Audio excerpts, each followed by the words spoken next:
What we're going to do today is we're just going to run through some introductions, who we are, why we do what we do.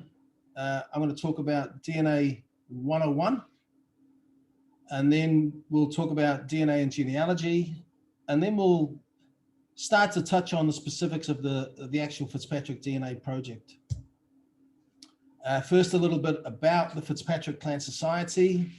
We formed in May 2018, almost 3 years ago, and we're here to promote, foster, and facilitate clan spirit, diversity, friendship, and networking amongst members. And our membership is not just Fitzpatrick's surname, it's obviously women who were Fitzpatrick's and then were married, or cousins of Fitzpatrick's. And we even go further than that. We're very interested in our clan cousins. So today we have, as I mentioned before, we have somebody here called surname Ireland, because they're related to Fitzpatrick's from around about 900, 800 AD. We have an O'Brien here. We have a Russell here. We've got Evanses here. So we're interested in our clan, but also our cousins from 1,000, 1,200 years ago. We're here to encourage and promote our study and the preservation of Fitzpatrick history, folklore, and traditions. And it's very, very diverse. You'll learn that from the Fitzpatrick DNA project, we understand there's more than 60 male lines. So once upon a time, we used to think perhaps there was only one way you could be a Fitzpatrick, to be a descendant of a particular Fitzpatrick 1,000 years ago. But we now know that that's completely wrong. And so we're learning about each other and our own different histories, folklores, and traditions, because we're different even within our own society. We're here to promote and encourage genealogy, and we're here to provide as much support as we possibly can and resources to any members, and that's provided free. We have got great members who are just willing to do stuff at no cost and to help do searches, help with DNA, whatever we can do, we'll try to do. And we're deeply interested in publishing peer-reviewed articles. And we launched last year around May, our journal. We've now had 3 articles in there. We hope to get another 3 or 4 out this year. And we aim at a really high standard. We've got some great peer reviewers, Esther included, and an academic approach to our history and traditions is really important to us. Lastly, we hope to provide opportunities to participate, gathering in the flesh, but we all full understand right now, and in fact, Auckland just yesterday last night, we got locked down into level 3. For us, that means no schools. The schools are closed. People are a little bit restricted. They can't go in and out of the city where we live, Auckland. So yeah, I mean, around this time 2 years ago, I was talking to Ethna and Joan and Matt about going to Ireland, but that didn't happen, and that probably isn't going to happen until next year. Anyway, when it does happen, it's just going to make the party all the better. I'd like to talk about Finte and hÉireann, the clans of Ireland, because 2 of our SEPs are registered with Clans of Ireland. And Clans of Ireland are an independent organization that were established in '89. And what they are interested in doing is promoting Irish culture, the concept of the clans in Ireland and abroad. And they have a register of clans, and we're fortunate to be able to register 2 of our SEPs in there. One is O'Moilfadreg Brefne. The O'Moilpatrick of Brefne are an ancient clan going back probably to about 1000 AD. And Matthew Fitzpatrick, who's here today with us, he's probably the expert on this particular clan. And that name is extinct now. It doesn't exist anymore. But we're really interested in bringing that name back into existence. And one way we can do that is by discovering who these people were. We don't actually really know who they were. We've got some rough ideas about who they were, a big clan and mainly in Cavan. And we'd love to bring that name back into existence. A lot of the Irish names, as you know, were corrupted up until probably in the late 1600s, when the last names were sort of corrupted. And many Irish clans lost their name, and their name was anglicized, for want of a better word. So the O'Moyle-Fardregs, they became Fitzpatricks. And it's just another example of how we came to have the same name coming from different directions. The other set that's registered with Clans of Ireland is the McKillop-Fardraig Ula, which I'm part of, and it's a big group. It's a bit sort of ambiguous when it says Ulster, you know, because sure, we're in County Down, but we're also in Louth, and we're in Kildare, and we're in Cavan as well. And the ones in Cavan are quite different to the ones in County Down. And that sort of definition of McGill-Patrick of Ulster came about because of people like Edward McLysart, the historians who were studying Irish names, and they knew there was a bunch of Fitzpatricks in Cavan, and they knew there was a bunch in Down, and they just assumed they were the same people. And so they lumped them all together. But we now know from the Y-DNA study that the ones in Down are quite different to the ones in Cavan. In fact, the ones in Cavan, there's 3 or 4 big groups. Ian Fitzpatrick, who's with us here today, he's one of those. And so some of these definitions that we use to sort of say who we are, they're not really tight, they're a little bit loose. But anyway, those are the two groups of us who are registered with Clans of Ireland. We'd like to work on more registrations. There's another group of O'Moyle-Fardregs down in Cork and Kerry, and we'll talk about them probably tomorrow, and that would be great to get them involved in the Clans of Ireland as well. We're also involved in the Guild of One Name Studies, which I won't really talk about too much, but it's an excellent place where people can dump their family tree files, and we can make connections there. We haven't really done a lot of work on that. That's our website, fitzpatrickclan.org. Membership is free. We have a monthly DNA prize. There's a bit of a carrot to get you to join. And of course, many of you will know the Facebook page that Matt probably, well, Matt and Ian and Joan and I are the admins on that page, but Matt puts in a huge amount of work. And that's probably how some of you found us. As far as the executive of the Clan Society, we have Joan there in Newry. We have Matt, who's now in Derry. And I'm here in Titirangi in New Zealand. Our advisors are Ian in Canada and Francis McGinley, CIOM. CIOM is Clans of Ireland Order of Merit. He's a well-known Irish historian. He's our cultural advisor because we don't know anywhere near as much about Ireland as the people in Ireland do. And for someone like me, being part of the executive, it feels at times very humbling because I don't speak Gaelic. I don't know Irish history the way other people do. I'm just providing some sort of help, I suppose, along the way. So that's why it's really important for us to have people like Francis McGinley involved. I grew up in Liverpool, actually, and moved to New Zealand as a teenager, and I'm married to Dr. Esther Fitzpatrick. We've got 3 adult children, although sometimes whether they're adults quite, I'm not so sure. I studied at Otago University here in New Zealand. I did a PhD in molecular chemistry, which I finished in '89. I do work for a living. I'm nowadays, I used to be an analytical chemistry consultant, and then I was a lecturer in chemistry at Auckland University. And now I'm an environmental consultant toxicologist.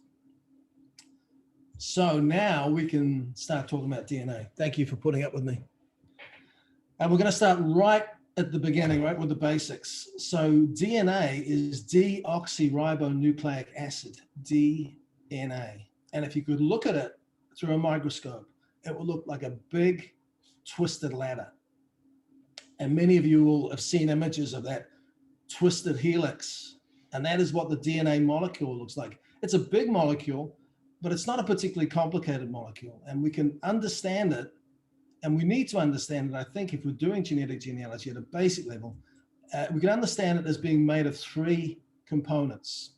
So basically, it's a polymer. In other words, it's groups of chemicals that are stuck together like plastic. This is living plastic.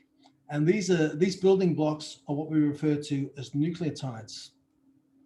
And they're called nucleotides because they were first found in the nucleus of living organisms. There's a lot of sort of mystery around some of the jargon that chemists use. I want to just demystify that if I can, so bear with me.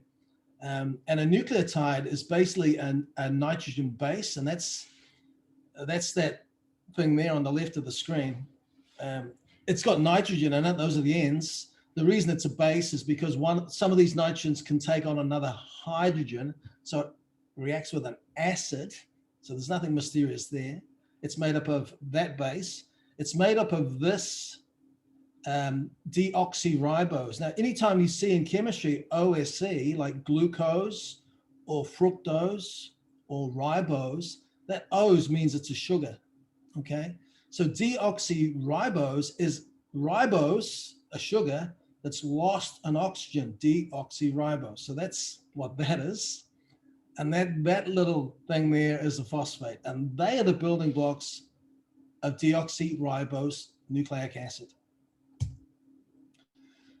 As far as genetic genealogy goes, in fact, as far as DNA goes, really, it's the nitrogen bases that are the critical component.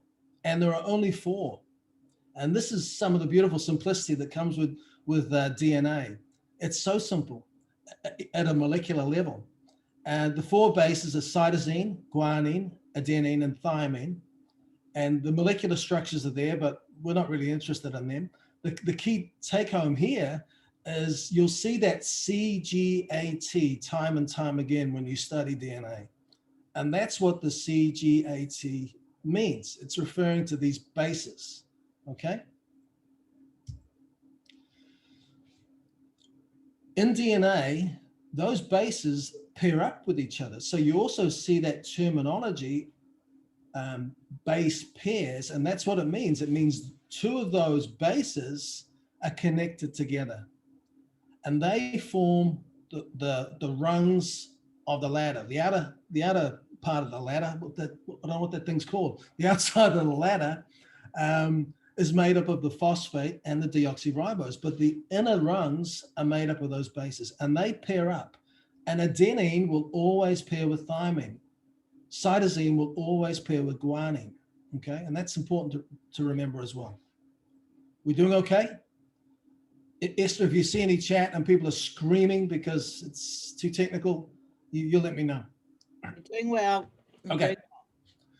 So now let's talk about chromosomes, okay? So chromosome is basically one really, really, really long DNA molecule. I said before it was a polymer, and it just goes on. And it contains on average around about 150 million of those base pairs. And if you uncoiled it, it'll be about 5 centimeters long. So you can actually almost see it with your eyes. That's what a chromosome is. Human beings have got 23 chromosomes, 23 pairs of chromosomes. Half from your mother and half from your father. That's almost always the case. There are genetic abnormalities, sure, but most of us, well, all of us sitting here today have got 23 pairs. Now, 22 of those pairs are referred to as autosomes, and they're numbered by size. And you would have seen that, perhaps if you looked at your autosomal DNA, you would have seen the little maps, and 1 is big and 22 is real little. Well, they're numbered according to size.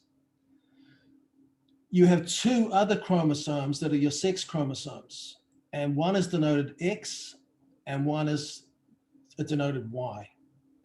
Okay, and you get 1 from your mother, and what you get from your mother is your X chromosome, and from your father, you can get an X or a Y. If you get an X, then you got 2 X's, 1 from your mother, 1 from your father, and you're a female. And if you're an X and a Y, you're a male. There are other types of DNA as well. And some of you are interested, no doubt, in mitochondrial DNA because it does have a very interesting use in genetic genealogy. And mitochondrial DNA are part of what are known as mitochondria. Mitochondria is a subunit of a cell in our body that produces energy. The mitochondria are like a little battery, and that battery contains some DNA, which tells that battery how to work in a very specific way for you as a human being. So while most of the DNA is found in the cell nucleus, there's also a little bit of DNA in mitochondria.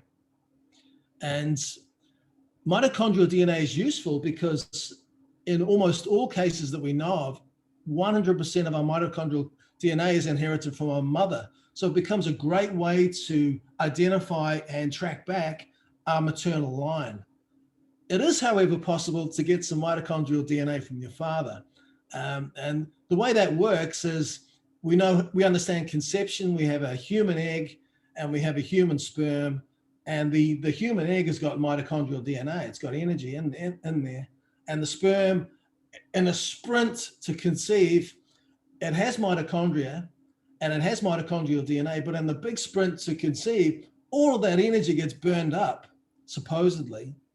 And that's why there's no mitochondrial DNA that comes from your father. But they've actually found men that do have residual mitochondrial DNA. So some of that energy sometimes isn't quite fully spent at the moment of conception. Okay, so what is a gene? Well, a gene is a particular sequence of DNA. So when you think about 150 million base pairs all lined up, there are sequences within that DNA that are coded like a computer might be coded to perform a particular function or to give you a particular phenotype. It might give you, there might be a combination of genes that give you blue eyes, or there might be a combination of genes that mean you have a great head of hair later in life, like Matt, or you don't have so much hair like me. So those are genes. They're particular coded parts of your DNA. And we also get genes, one copy from our father, one copy from our mother. And there's some very, very small differences in human beings. When we talk about the differences in eye color, or whether you're gluten tolerant, or whether you're going to be 6'5" or 6'1", I mean, these are very, very small changes in the overall DNA. Often we make a lot about people's differences, skin color or whatever, but they're very, very small differences genetically. They do, however, contribute to our unique features. That's genes. So what is the human genome? Well, the human genome is the complete sequence of all of those genes. And it's in our entire 23 pairs of chromosomes, and it's in our mitochondrial DNA. And our entire genome contains around about 20 to 25,000 genes, and a small number of them are for mitochondrial DNA. Now let's talk about replication, because this is where now we start to enter into thinking about genetic genealogy. So obviously you're born with DNA and it dies, and like our cells are regenerated. And cell growth is heavily dependent on replicating our own DNA. And that starts when that DNA molecule, that twisted ladder I showed you, it starts to unzip through the middle. And then we synthesize another portion, and that joins together with the two parts that unzip. Okay, so it's an unzipping. Zips are very dangerous. And this is where we can get mutations happen. The replication is really, really fast. It happens around about 1,000 base pairs per second.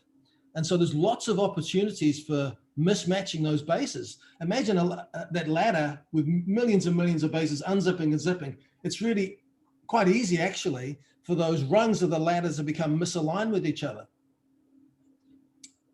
Fortunately, there's a whole bunch of other, well, not a bunch, but there's maybe 3 or 4 other key mechanisms in place that stops that mismatching of the rungs, the mismatching of the bases happening during replication. But errors do happen. And when that happens, that's called a mutation.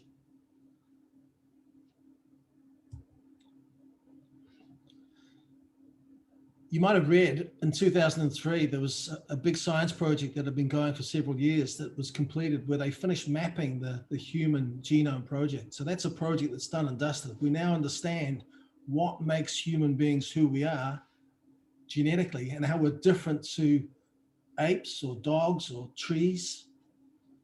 And nowadays, a lot of the focus in genetic research is on mutations, and they're finding new mutations all the time. They're continually being identified. And this is where we can start to think about DNA and genealogy, because those mutations provide terrific scope for genealogical studies because most of our mutations are inherited. Each of us in our own generation will have a mutation. And if we look to our fathers and our fathers' fathers, or our mothers and our mothers' mothers, they will have had mutations too, but they stay in a family line. And that's where a whole new area of genetic research was spawned, and that of genetic genealogy. It's using those inherited mutations to understand who we are and who our ancestors were. And if you're interested in joining an organization such as the International Society of Genetic Genealogy, you'll find that there's a lot of tools available for you to understand what I'm saying at a much greater depth. But it's really a new, in terms of science, it's a new discipline. It's only really been around for 20, 25, 30 years. And it's explosive. Everybody's doing this stuff now. So it's kind of cool. Right, I'm going to touch briefly on DNA genealogy and autosomal DNA, because not all genetic genealogy relies on mutations. It can just rely on just the material that was passed on from your parents. And so by using autosomal DNA, those are the 22 pairs of autosomes I discussed earlier, we can examine those in ourselves and in related individuals and begin to understand how related we are. That's because we get 50% of our autosomes from our mother and 50% from our father. And so we get 25% from each of our grandparents. And so we're able to do some simple maths and come up with all sorts of cool relationships. I won't talk about autosomal DNA today. That's a future topic. But it's a big one. And I think most people that do genetic genealogy testing these days are doing autosomal DNA, thanks to the programs we see on TV, etc. And it's a terrific area. I get a little bit frustrated with autosomal DNA, and I don't talk about it too much, but it is very, very exciting field. I touched on mitochondrial-DNA earlier, and this is for trying to understand your maternal line. In fact, we know that all human beings alive today descend from one woman who we call the mitochondrial Eve. So the mitochondrial DNA we have in us, that was in our mother, that was in our grandmother, that in our grandmother's mother, it goes back 200,000 years. Incredible, really. To a place called the Makati Basin in Southern Africa. It's mind-blowing to think we all descend from that one woman. That's not to say there weren't other women alive at that stage, but it's to say that this woman passed her DNA on to all of us. Now we're going to move into the nitty-gritty of today's talk, which is about Y-DNA. And in the same way as you can look at mitochondrial DNA, which you get from your mother, to understand your maternal line, a man can look at his Y chromosome, which he got from his father, and understand his patrilineal descent.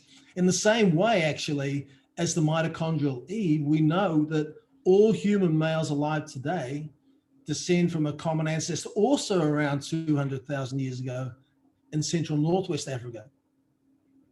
And we call him the genetic Adam for obvious reasons. So we all descend from the mitochondrial Eve, and we all descend from the genetic Adam. Now, I'd like to talk about STRs. So when men get a Y-DNA test done for genealogy purposes, the most basic entry-level test you can get is called a test for an STR. So I'm going to demystify some of this. What does that mean? What is that? How does it work? What happened is in the early 1990s, scientists began to understand that there were parts of the Y chromosome where that DNA sequence repeated over and over again. And they also noted that in those areas, there was a mutation rate that was higher than average. Most DNA is actually really stable. Mitochondrial DNA is really, really stable. It doesn't really change. But there are some parts of the Y chromosome that change a little more than most. And so that gives us an opportunity to study those changes and understand what those changes means. So genetic genealogists, they refer to those regions as short tandem repeats, and that's what STR stands for. So in other words, an STR is a repeated short sequence of those base pairs that we talked about earlier. And they're tandem because they're next to each other, okay? They occur next to each other. So for example, there's a very well-known Y-STR called DYS393. I'll explain that more in a little while. And that's got a base pair sequence of AGAT or TCTA, depending on which side of the ladder you're looking from. And that typically repeats about 12 to 15 times, okay? Now, it's really, really easy to get lost in the jargon. So when I talk about DYS393, D just stands for DNA. Y just stands for, it's a mutation on the Y chromosome. Sorry, it's a sequence on the Y chromosome. And S means it's a unique segment of DNA. Not all DNA sequences and segments are unique. Okay, so DYS just stands for that, DNA, Y chromosome, unique segment. 393 is just a unique identifier. So when the scientists were studying these in the 1990s, they obviously did it at least 393 times, because each time they find a unique segment, they just give it a number. So there's no mystery in DYS 393. That's just what it means. And if you were to map it out, this is what it would look like. Okay, so on the left-hand side there, you see DYS 393 equals 12. And that's because those short base pairs, AGAT, repeats 12 times. You look at that top line there, starting here, AGAT, AGAT, AGAT, AG, 12 times until it stops there, G stops it, AGAT, and then it doesn't go to A, it goes to G. So that segment and this particular person, if they were real, would have a repeat of 12 of these short base pairs. It's repeated in tandem, it's next to each other, okay? You also find a bunch of men who are DYS 393 equals 13. And so straight away we can tell there's a difference between this man with 12 and Ian Fitzpatrick, who is 13. We can tell the difference between Ian Fitzpatrick and me because my DYS 393 has got a sequence of 14 repeats, not 13. So immediately we can begin to make distinctions about two different men. DYS 393 is also quite commonly 15 as well, okay? So what does that mean? Well, it can mean a bunch of things. We know, for example, that 90% of Irishmen are DYS 393 equals 13, like Ian. So if a random guy walked into a pub and I said to him, hey man, what's your DYS 393? And he said, oh, it's 13. I said, oh, you must be Irish. And he'd think I'm a miracle worker. But I'm not a miracle worker. I just know that 90% of Irishmen are DYS 39313. It's by far the most frequent DYS 393 marker amongst Irishmen. And you see that terminology as well. You see this word modal. If you hark back to your high school statistics, you know the average is also known as a mean. You know the median is a middle value in a set of numbers or data. The modal is just the most common. It's the mode, and so it's modal. It's just the most common result. I mentioned before that these STRs, they're not stable, they do mutate. Well, DYS 393 has got a pretty slow mutation rate. Basically, it mutates about once every 1,316 generations. You'll get a mutation in that. Of course, if you had 1,316 different men in one generation, you might expect one of them to mutate. You with me?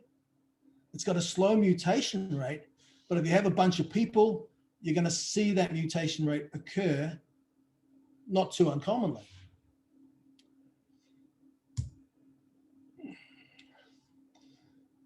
How does this help? How do Y-STRs help us with ancestry? Well, we can estimate when there was a common ancestor by looking at two men and looking at their STRs and saying, oh, okay, so Ian was 13 and I was 14.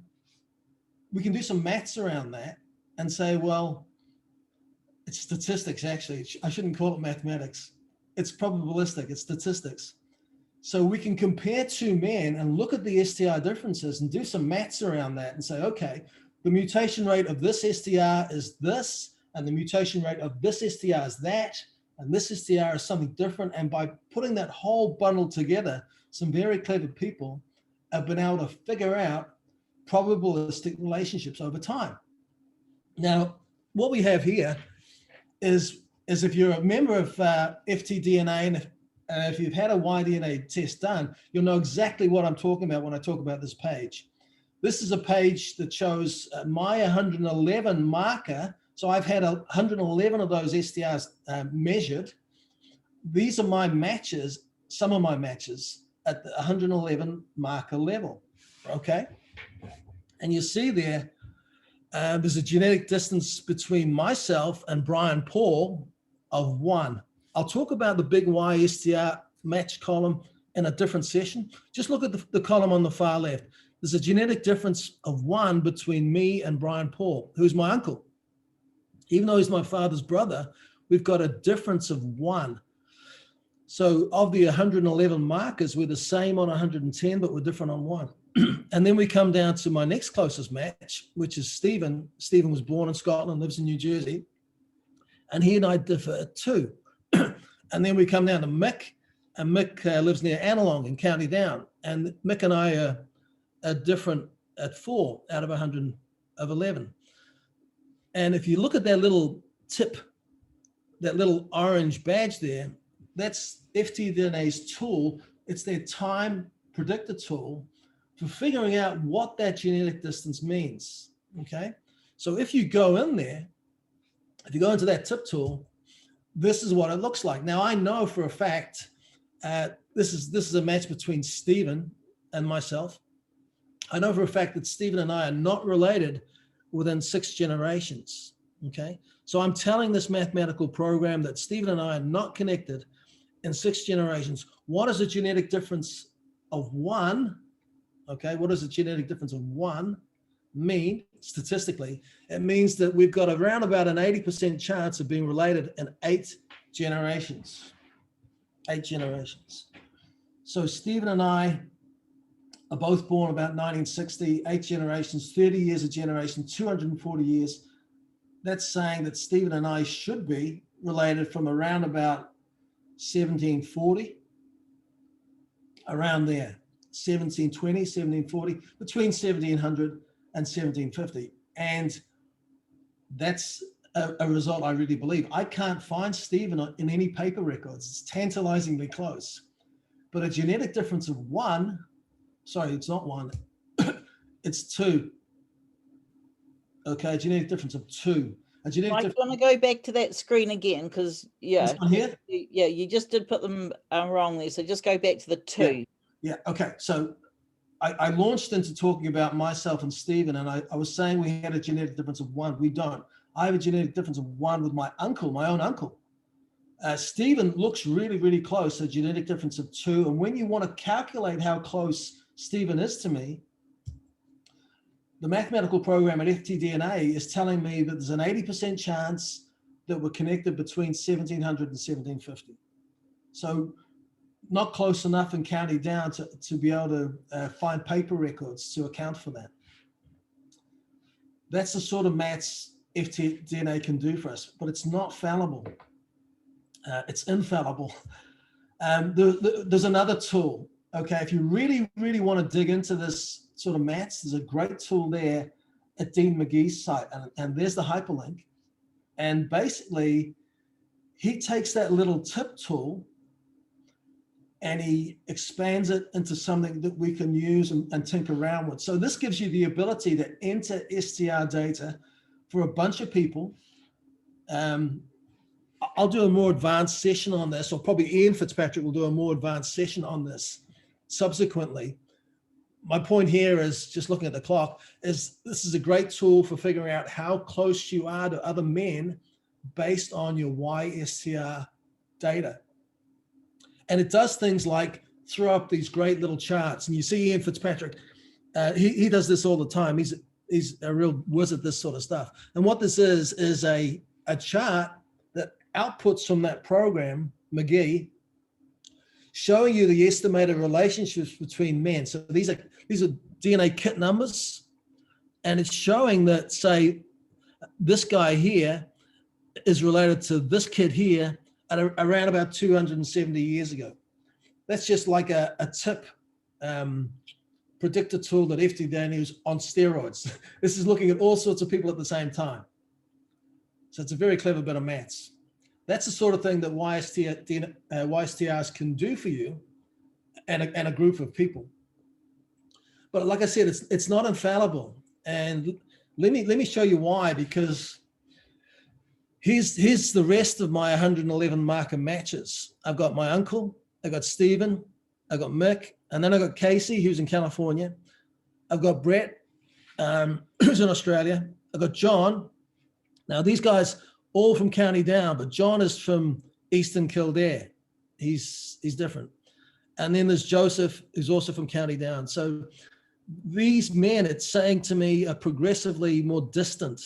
So Joe, quite distant, 10 markers difference. But this is the one I want to talk about. When I talk about the fallibility of some of these calculations, this is saying that Brett is 8 markers different at 111. Where Stephen is only 2. So if you ran through the maths and looked at Brett, it would tell you that he and I are related from around about 1600 AD. But here's the confusing thing at times. He's not. Brett and I are related, and I know we're related from about 1800 AD. So this is an example where you get a result and it can be a little confusing. And I suppose the take-home message today is that Y-STRs are a fantastic way for men to get into genetic testing, to understand their male relationships, their paternal line, but it doesn't always give you the best result. So Brett is a lot closer to me than Stephen. Okay, and with the time, I'll just speak up for the females here, Michael. It's also useful for the females to understand their male. Their paternal line. Thank you. I grovel at your feet. Good. Yeah, I mean, absolutely. I mean, Y-DNA is useful for all of us, women included, of course, to understand your dad's line. Now, I'm going to start talking about SNPs, because what I've brought us to a place to is an understanding that Y-STRs are really great, really useful, but they're not infallible. Since around about 2005, genetic genealogists started looking at a different type of mutation. So the ones we talked about previously were sequences. SNPs. A SNP stands for a single nucleotide polymorphism. We pronounce it SNP, a single nucleotide polymorphism. That is, it's a change in a single nucleotide base. Just one single change, not a change in a sequence, but a change just in one base, from one possible form to another. It's a change in a nucleotide. It's a polymorphism. That just means it can take a different form. So the SNP can be one form or it could be another. An example of a SNP is known as L21, and I'll demystify some of this jargon as well today, okay? For example, there's a SNP on the Y chromosome at position 13 million and something, and it's a change in one of the base pairs from C to a G. So once upon a time, pre-L21, this part of the chromosome was a C, and then it mutated through that process I explained earlier, and the C became a G, and that mutation became known as L21. Scientists call it L21. You can view L21 as a real human being, and this person lived in the Pontic steppes near modern day Ukraine around about 4,500 years ago. He was a real human being, and he was prolific. Probably 85% of Irishmen have that mutation. We descend from that one guy from the Ukraine 4,500 years ago. It's incredible. So that's what a SNP is. It's a single change in a base. And that brings me to a conversation of haplo-things. In the archaic, in the ancient human genome,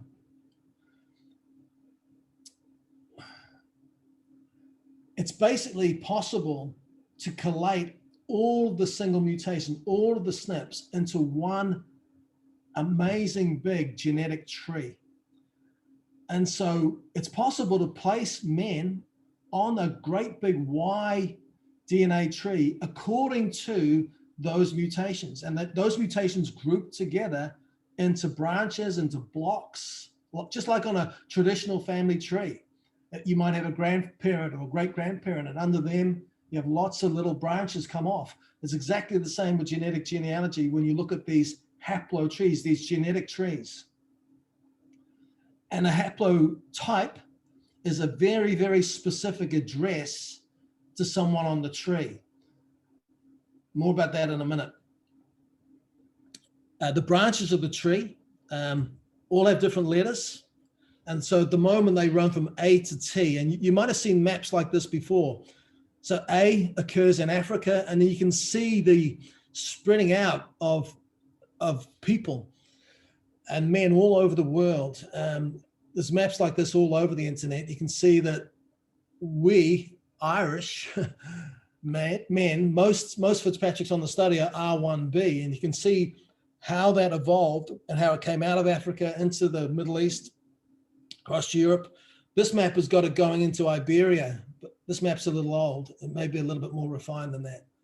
And yeah, all of the branches spreading out all over the globe. It's quite incredible to be able to map males that way.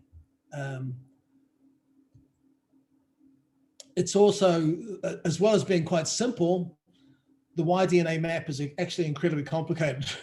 And if you go to the International Society of Genetic Genealogy, you can look at their haplo trees and their haplotypes. And this is from 2019, 2020. And you can see immediately, this is Adam here, and all the mutations flowing out from that genetic atom. And you can see it gets pretty darn complicated pretty quickly. There's lots of mutations, lots of SNPs, lots of branching. It's a very dynamic tree, and it's very exciting to be part of it. I brought you down to R1b, 1a, 1b, and I'll talk about that terminology in a second. Because, well, I'll talk about it now. There's a notation by which we label those branches on the tree. Currently, they're labeled A through T. And as I mentioned earlier, most Irish, the vast majority of Irishmen are what we call branch R, haplotype R1b, and then there's this incredible notation that they follow. It's sequential.